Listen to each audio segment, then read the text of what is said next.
تین طرح کے پہاڑ آپ کو اس دنیا میں دیکھنے کو ملیں گے۔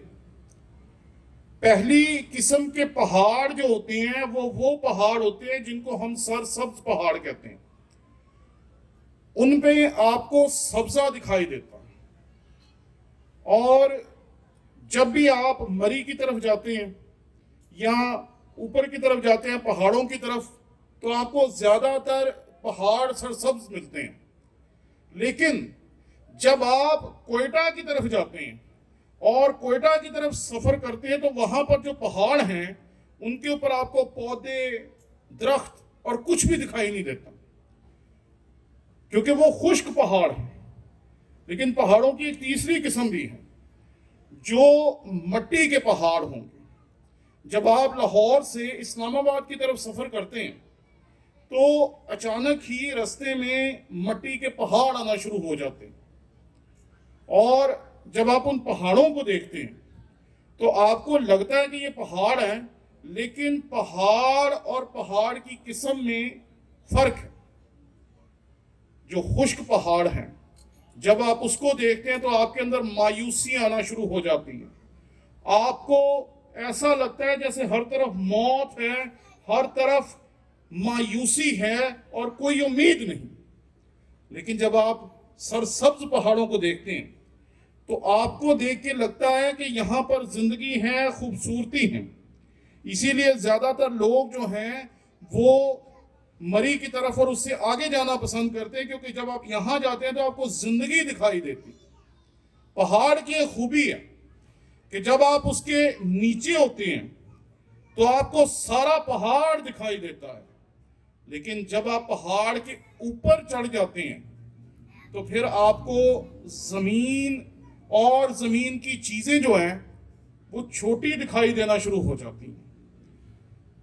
جب آپ نیچے ہوتے ہیں تو آپ کو پہاڑ کے اوپر کی خوبصورتی دکھائی دیتی ہے، لیکن جو آپ بلندی پہ جاتے ہیں تو آپ کو چیزیں چھوٹی چھوٹی اور چھوٹی دکھائی دینا شروع ہو جاتی ہیں۔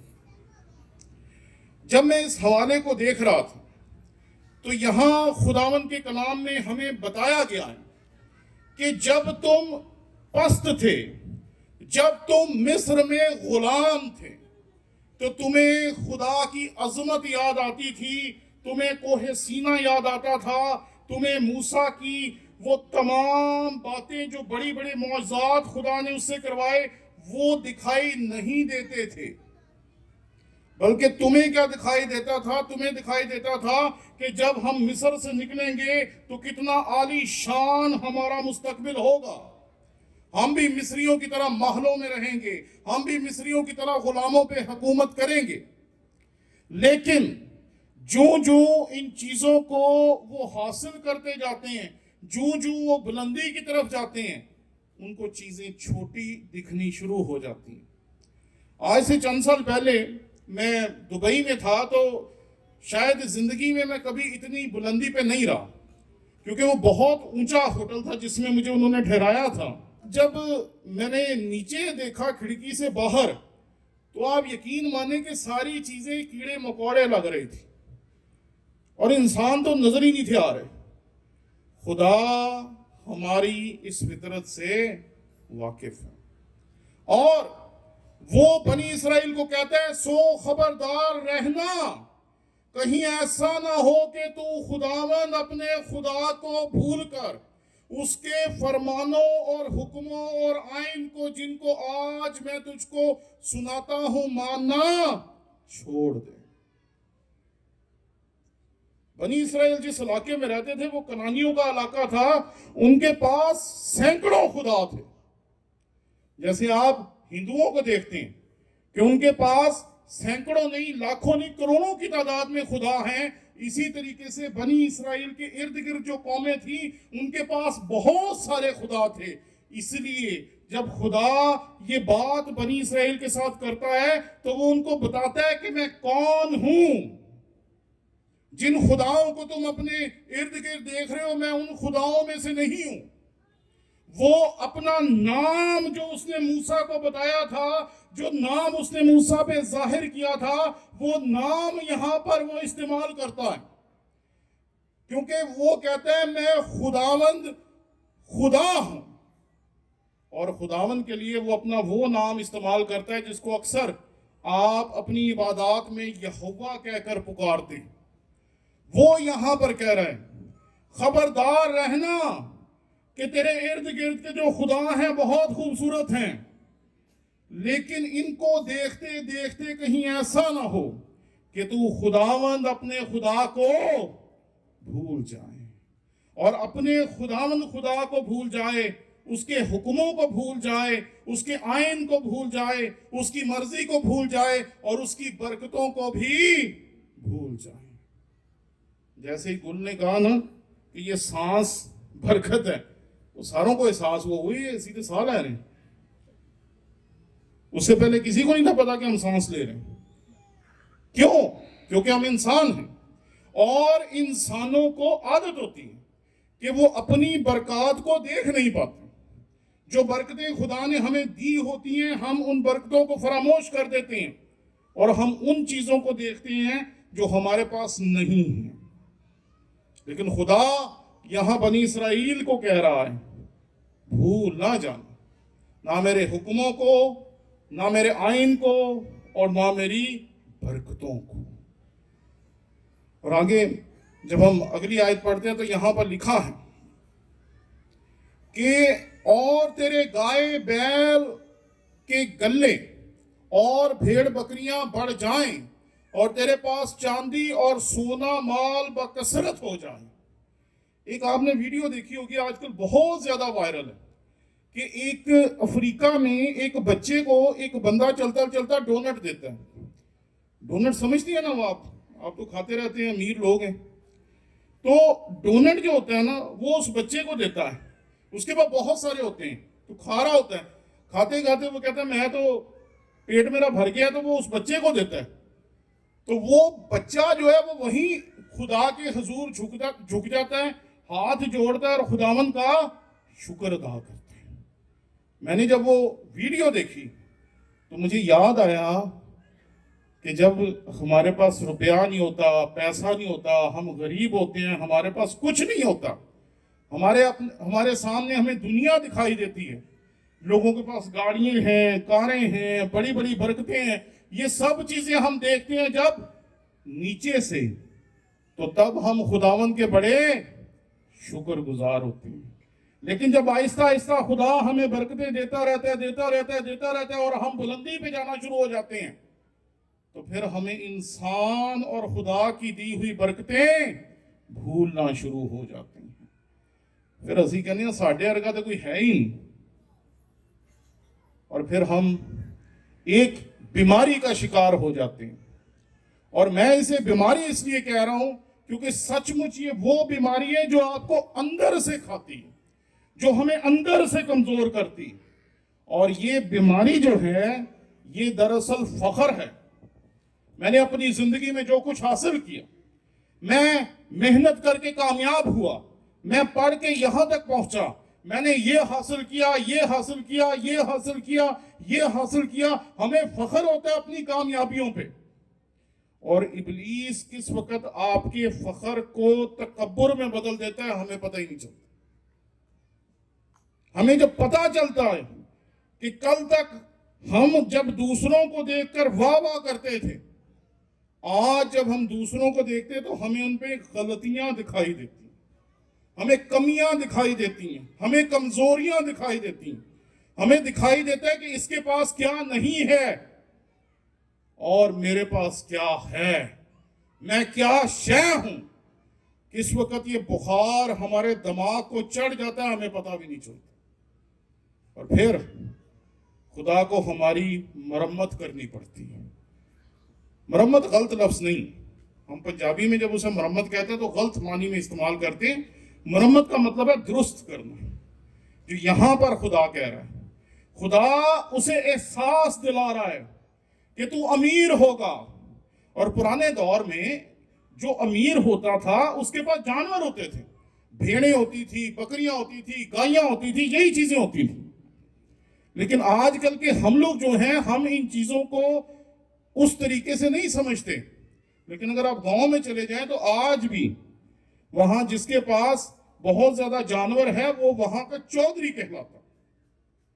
تو خدا کہتا ہے میں تجھے جانور دوں گا. اس دور کے مطابق جو برکتیں بنی اسرائیل کو چاہیے تھی خدا نے ان کو دی, اور آپ کو آج کے دور کے مطابق جو برکتیں چاہیے خدا آج آپ کو دیتا ہے.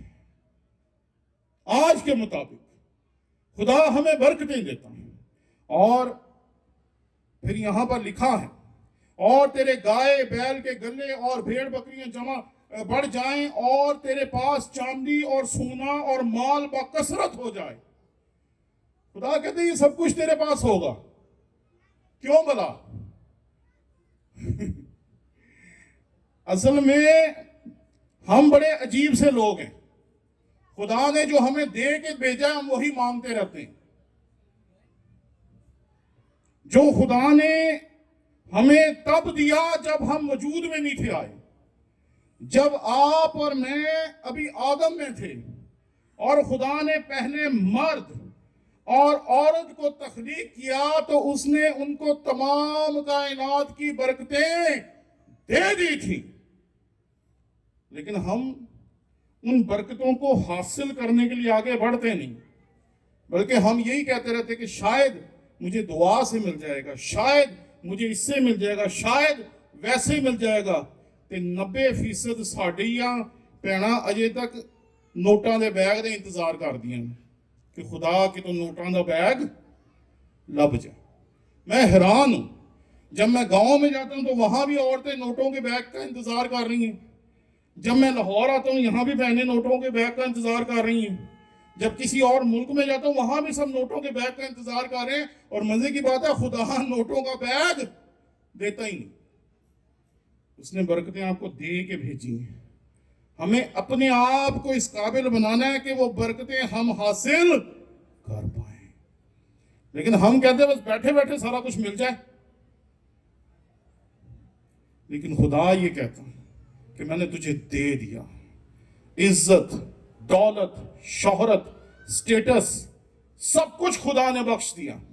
لیکن اس کے بعد جو کچھ انسان کے ساتھ ہوتا ہے وہ ہوتا ہے انسان کا دماغ خراب ہونا. کہ انسان یہ سمجھتا ہے یہ سب کچھ میں نے حاصل کیا, اور وہ ایک نئی گردان سیکھتا ہے.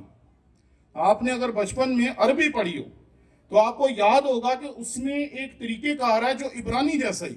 عبرانی اور عربی میں ایک ہی چیز مشترک ہے کہ دونوں میں گردانیں ہوتی ہیں.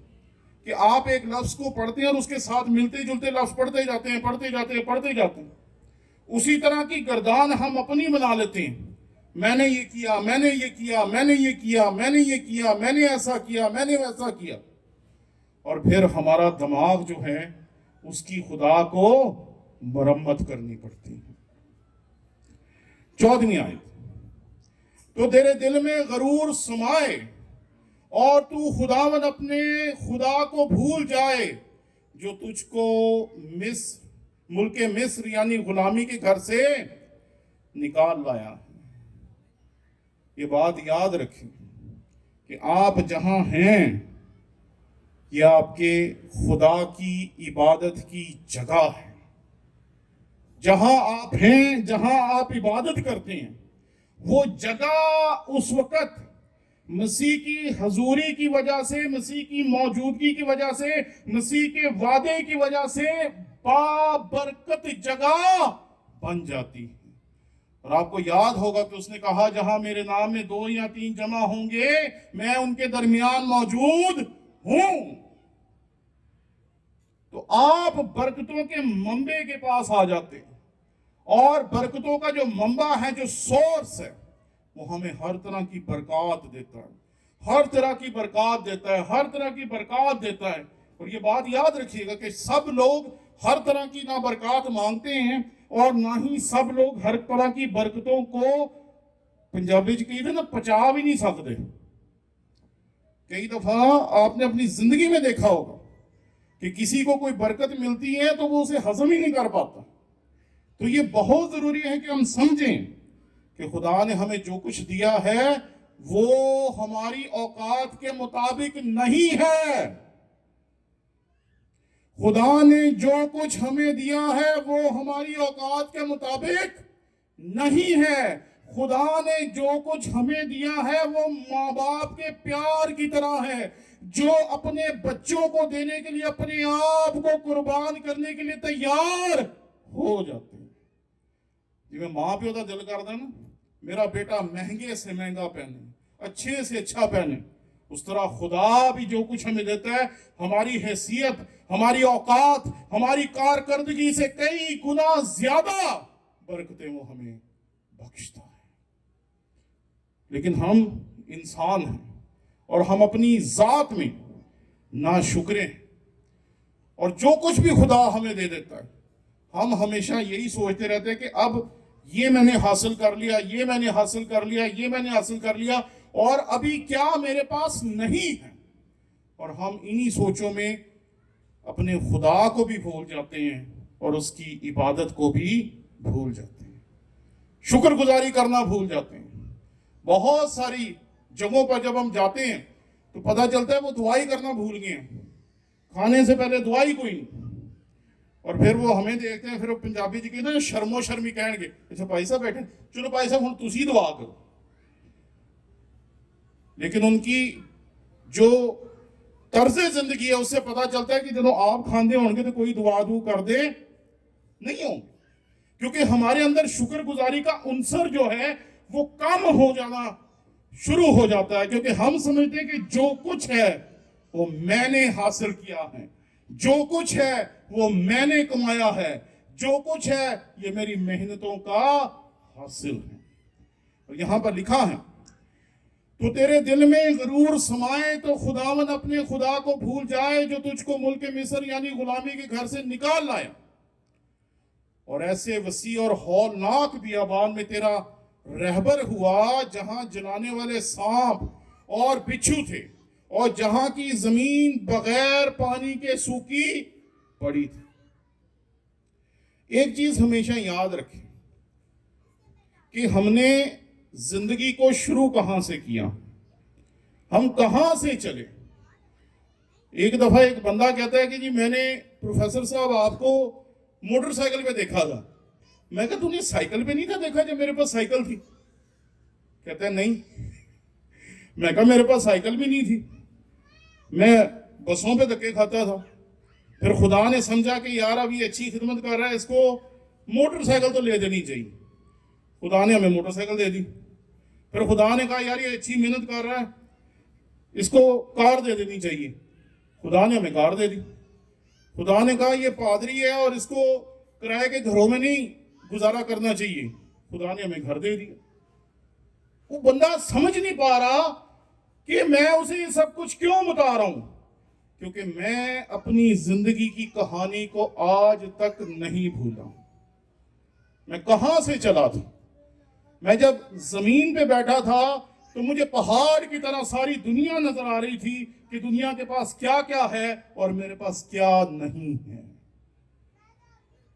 لیکن ہم بھول جاتے ہیں۔ جیسے بنی اسرائیل کو آپ دیکھیں گے بار بار بھول جائیں گے، خدا انہیں یاد دلا رہا ہے۔ خدا کہہ رہا ہے کہ اور ایسے وسیع اور ہولناک بیابان میں تیرا راہبر ہوا۔ ارے وہ بیابان ہے، وہ صحرا ہے، صحرا میں پانی کے سوتے جاری نہیں ہوتے، صحرا میں لوگ بھوکے پیاسے آج 2023 میں بھی مر جاتے ہیں۔ صحرا ہے اور خدا ان کو صحرا میں سے نکال کے لایا ہے، اور خدا نے انہیں بتایا کہ تم صحرا میں تھے جہاں سے میں تمہیں لے کر آیا ہوں، اس جگہ سے لے کر آیا ہوں جہاں زندگی تھی نہیں۔ اور آگے کہتے ہیں وہاں جلانے والے سانپ اور بچھو تھے۔ میں یہ دیکھ رہا تھا کہ جلانے والے سانپ کیا ہوتے ہیں، تو پتہ یہ چلا کہ جیسے ہم لوگ نہیں کہتے کہ او تے مر مک گیا، مطلب کوئی بندہ اگر وزن کم ہو جائے نا کسی کا تو وہ ایک دم سے پتلا ہو جائے، تو ہم لوگ اکثر پنجابی کہنے یار انہوں ویکھو تے انج لگدا مر مک گیا، لیکن اس کا مطلب یہ نہیں ہوتا کہ وہ مر گیا۔ بالکل ویسے ہی جیسے جلانے سے چیزیں ایک لمحے میں ختم ہو جاتی ہیں، اسی طریقے سے جو جلانے والے سانپ تھے یہ اتنے زہریلے تھے، یہ جیسے ہی کاٹتے تھے بندہ مر جاتا تھا۔ تو میں جب اس کو دیکھ رہا تھا تو خدا انہیں یاد دلا رہا ہے کہ تمہیں زہریلے سانپوں کی آفت سے میں نے بچایا، صحرا میں بچھو ہوتے ہیں ان سے تمہیں میں نے بچایا، تمہیں میں نے پیاسا مرنے بھوکا مرنے سے بچایا، تمہیں میں نے کہاں سے نکالا اور کہاں پر لے کے گیا، تم مجھے کہیں بھول نہ جانا۔ لیکن ہم کیا کریں، ہم انسان ہیں، ہم بڑی جلدی چیزوں کو فراموش کر دیتے ہیں، بڑی جلدی چیزوں کو بھلا دیتے ہیں، بڑی جلدی چیزوں کو اپنی سوچ سے فراموش کر دیتے ہیں، بھول ہی جاتے ہیں کہ خدا نے جو بیابان موت کی ایک لمبی داستان لیے ہوئے ہے اس میں سے 40 سال تک گزار کے خدا نے ان کو زندہ رکھا۔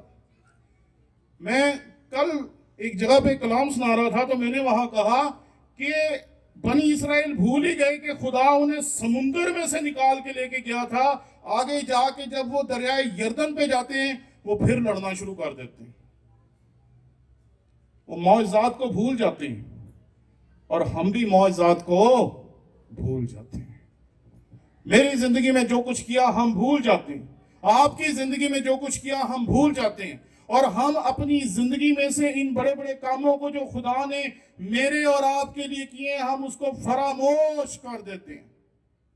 لیکن یہاں پر جو اس آیت کا آخری حصہ ہے وہ آپ کے لیے ایک نئی امید کی طرح، وہاں اس نے تیرے لیے چکماک کی چٹان سے پانی نکالا۔ آپ کو یاد ہوگا کہ میں نے 3 طرح کے پہاڑوں کا ذکر کیا تھا۔ پہلے پہاڑ جو سرسبز پہاڑ ہوتے ہیں، دوسرے پہاڑ جو مٹی کے پہاڑ ہوتے ہیں، اور تیسرے پہاڑ جو آپ کو کوئٹہ کی سائٹ پہ زیادہ ملیں گے، وہاں ایک پہاڑوں کا سلسلہ ہے جس کو کوہ مردار کہا جاتا ہے۔ میں نے ان سے پوچھا اس کو کوہ مردار کیوں کہتے ہیں، تو وہاں کسی کو پتہ ہی نہیں تھا کہ اس کا نام کسی نے یہ کیوں رکھا ہے۔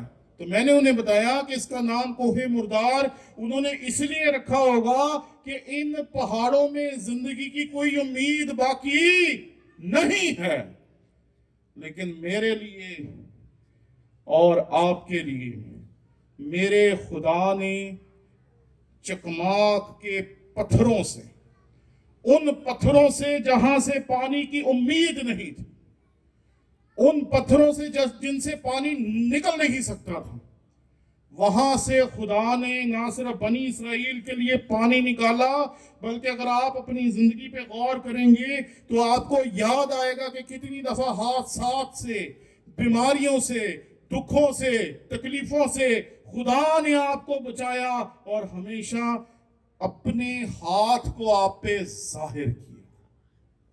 کئی مرتبہ ہم ٹریول کرتے ہیں، رات کو میں سائیوال میں تھا، پرسوں میں شیخوپورہ میں تھا، پرسوں رات کو ہم نے ٹریول کیا، ہم سائیوال گئے، کل سائیوال میں 2 جگہ کلام سنایا، اور رات کو ہی ہم نکلے تاکہ آج اس وقت آپ کے پاس جب آئیں تو ذرا تازہ دم ہو۔ کئی مرتبہ ایسا ہو جاتا ہے کہ ہمارے پیچھے ڈاکو لگ جاتے ہیں، کئی دفعہ ہم رستہ بھول جاتے ہیں، کئی دفعہ ایسے لگتا ہے کہ بس اب سب کچھ ختم ہونے والا ہے، کئی دفعہ لوگ گاڑی پیچھے لگا دیتے ہیں کہ بس جی گاڑی چھین لینی ہے اور ان کو ختم کر دینا ہے۔ تو میری جو ٹیم ہے نا وہ آپ جیسے ہی لوگ ہیں، پادری لوگ ہیں، خدا کے خادم ہیں، کلام کو جانتے ہیں، اور یہ پادری چارلز کی طرح اور گل کی طرح بڑے پڑھے لکھے پادری ہیں۔ میں انہی کو جانتا ہوں، ان سے زیادہ پڑھے لکھے پادری بھی یہاں ہو سکتے ہیں کہ باقی روسنا جانا۔ تو پڑھے لکھے پادری بھی جب اپنے پیچھے ڈاکوؤں کو لگے ہوئے دیکھتے ہیں نا تو وہ بھی ڈر جاتے ہیں۔ جب ہماری گاڑی سیلاب کے پانی میں سے گزر رہی تھی، ادھر سے پانی آ رہا تھا ادھر کو جا رہا تھا اور ہماری گاڑی پانی کے بیچ میں سے جا رہی تھی، تو میری ہمت نہیں تھی پڑ رہی کہ میں اب کہوں کہ اپنی ٹیم کو، ڈرے میں سہمے میں سارے ادھر ادھر دیکھ رہے ہیں۔ تو میں ایک چیز ہمیشہ اپنی ٹیم کو کہتا ہوں میں کہتا ہوں پادریو گھروں نکلے سے تو نیت ٹھیک سی. وہ کہتے ہیں جی سر. تو ہم کہتے ہیں ہم خدا کی خدمت کے لیے نکلے ہیں, کسی کی اوقات نہیں کہ ہمیں نقصان پہنچا سکے. یہ بات یاد رکھیں کہ اپنے خدا کو یاد رکھنا بہت ضروری ہے. خدا ہمیں کہہ رہا ہے سو خبردار رہنا, کہیں ایسا نہ ہو کہ تو خداوند اپنے خدا کو بھول کر اس کے فرمانوں, حکموں اور آئین کو جن کو آج میں تجھ کو سناتا ہوں ماننا چھوڑ دیں. آپ کو سرفرازی ملتی ہے, کامیابی ملتی ہے. آج ہم ڈاکٹر سنیل راجس کی اس شادی کی تقریبات کے آغاز سے پہلے کے اس شکر گزاری کے پروگرام میں, تو میں یہ سمجھتا ہوں کہ یہ بہت خوبصورت ایک مثال ہے ہم سب کے لیے, کیونکہ جب خدا خوشیاں دیتا ہے تو سب سے پہلے ہم اسی کو بھولتے ہیں. تو ہمیں یاد رکھنا چاہیے کہ جب بھی خدا ہمیں خوشیاں دے تو جو خوشیاں دے رہا ہے اسے ہمیں کبھی بھی فراموش نہیں کرنا چاہیے.